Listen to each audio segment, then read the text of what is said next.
It was a few weeks ago that the hay bales started creeping slowly away from the house. Every morning when I woke up, each had moved a few 100 feet from where it was before. I assumed at first that it was pranksters with nothing better to do, so I ignored it. Within a few days, though, the bales began to approach the boundaries of the farm. I was tired of the whole game by then, and I decided to move them back. It took a tedious hour to bring them all from where they were to over near the house again, and by the time it was done, I was ready to snap the neck of whatever little pissant was deciding to screw with me. The next morning, I found each and every one of my horses messily decapitated. The smell was what woke me up. Each one was slumped over against the side of its stall. There were no signs of the heads. I spent the rest of the day cleaning up the mess and burying the remains. It was only when I was done that I noticed the bales of hay had all returned to their positions from the day before, scattered far out into the fields. This time, I left them where they were. That night, I sat on my porch with my shotgun in hand and a pot of coffee on the table beside me. I sat for hours, straining my eyes into the fields to catch a glimpse of who was moving my hay bales. And finally, though, I was beginning to nod off. I would have, but just as my eyes began to close, I heard a clamor and a rustling of trees from the nearby woods. I leaned forward, my heart racing with excitement. I was finally going to catch the bastard. I fumbled with my gun and fidgeted in my seat, waiting anxiously for whoever it was to get close enough to ambush. It was only when the thing got close enough for me to make out its silhouette in the dark that I was frozen completely still. The thing that crept into my fields from the nearby woods didn't seem to notice me sitting there. It stalked, hunched and deliberate, through the field with the posture of a tiptoeing thief. If not for the fact that it must have towered over 10 feet tall, even in this crouched position, it might have seemed almost frail.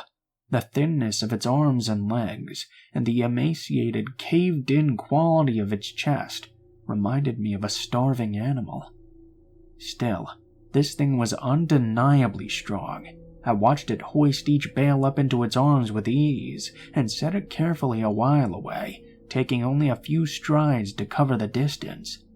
I watched it work, moving each bale thoughtfully. Every once in a while, it would straighten up and look around at the other bales' positions in the field, before adjusting the one it was working on ever so slightly.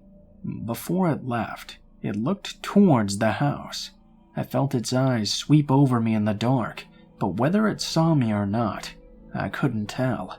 Then, it turned silently and crept back the way it came, disappearing into the dark of the woods. It took me an hour before I had the courage to move at all. I went inside after a while, but obviously I didn't sleep that night. It was only when the sun rose that I dared to step off my porch and out into the fields. The hay bales were exactly where it left them. Strangely, it didn't move them as far as it had in the previous days. They were approaching something invisible in the fields, and as I looked at them, I realized that they seemed to be marking some sort of line. Indeed, as I walked around the house, I saw the distinct circle that they formed, with me at the center. At first, I thought the bales were just being haphazardly moved away from the house, but now I could see they were instead being moved towards some kind of boundary. The thing was sending me a message. I slept uneasily that night, and only because I was completely exhausted. The next morning, the bales hadn't moved at all. They didn't move at all for the rest of the week, in fact. They were finally where the thing wanted them. I made myself sick trying to interpret them. Why would this thing expend so much energy moving my hay bales and threaten me with such violence should I try to interfere? Killing my horses was just that, a threat, an intelligent threat at that. It knew it would scare me, and it knew that I would understand those implications.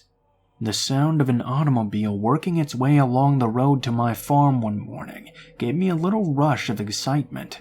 I'd been planning to abandon the farm since I saw the thing, but I couldn't hope to leave on foot without risking it treating me like it treated my horses. But if I could get in the car with whoever was coming my way, I might be able to escape before it could stop me. I didn't know or care who it was. I decided that the moment they stopped the car, I would jump in the passenger seat and tell them to gun it the hell out of there. I didn't get the chance, though. The car worked its way slowly along the road, trundling across the uneven ground. I urged it silently to hurry. It was when it passed between the two bales, placed on either side of the road, that I began to hear a booming clatter from the woods. The thing burst suddenly from between the trees, sprinting on all four of its terrible, gangly limbs towards the car. Within a few seconds it was there, pouncing on the automobile like a predatory cat. Within moments, it was picking and peeling the vehicle's steel frame apart, working to get at the driver. The man, whoever he was, screamed all the while, and I could hear him even over the crunching of the metal and the shattering of glass. It was only when the thing crushed him carelessly in its hand that the screaming stopped. It tossed him away and straightened up to look at me once again. In the sunlight, I could see the inhumanity of it. It was composed entirely of something awful and alive, which was lashed together in a messy semblance of a human form. Whatever it was made of looked so polished and hard that if it weren't for the minute writhing of the stuff, I'd say it was made of granite. The thing retreated back into the woods, and I was left to my shock. My eyes wandered to where the car sat, the engine still sputtering, between two of the hay bales. Suddenly, I understood. The message was crystal clear. I'm this thing's captive, and I am not allowed visitors. Nothing may cross the boundaries it has set. I'm trapped here by the thing that stalks the fields, and it demands nothing except that I never leave. Still, I don't know if I can handle being that thing's canary. I've been thinking hard for the last few days since I saw it crush that man's chest and silence him before he could finish his scream. If I crossed the hay bale border, it'd probably do the same. It'd smash my skull before I could put my hands up to defend myself. It'd go and find a new pet, probably keep looking until it found someone who could stand knowing that it was just waiting outside, watching it at all hours with its shiny insect eyes. I've been thinking hard for the last few days, and I might just make a run for it.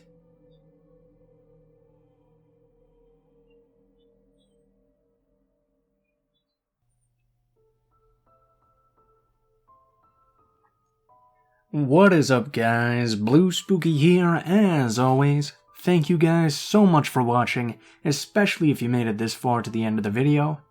As always, please be sure to like, share, and subscribe if you feel so inclined. If you have any criticisms on how I can make the videos better, or any thoughts about it in general, please be sure to leave your thoughts in the comments below. As well, in the description below the video, there will be links to all of my social media, including my Facebook, Gmail, Twitter, and Twitch accounts.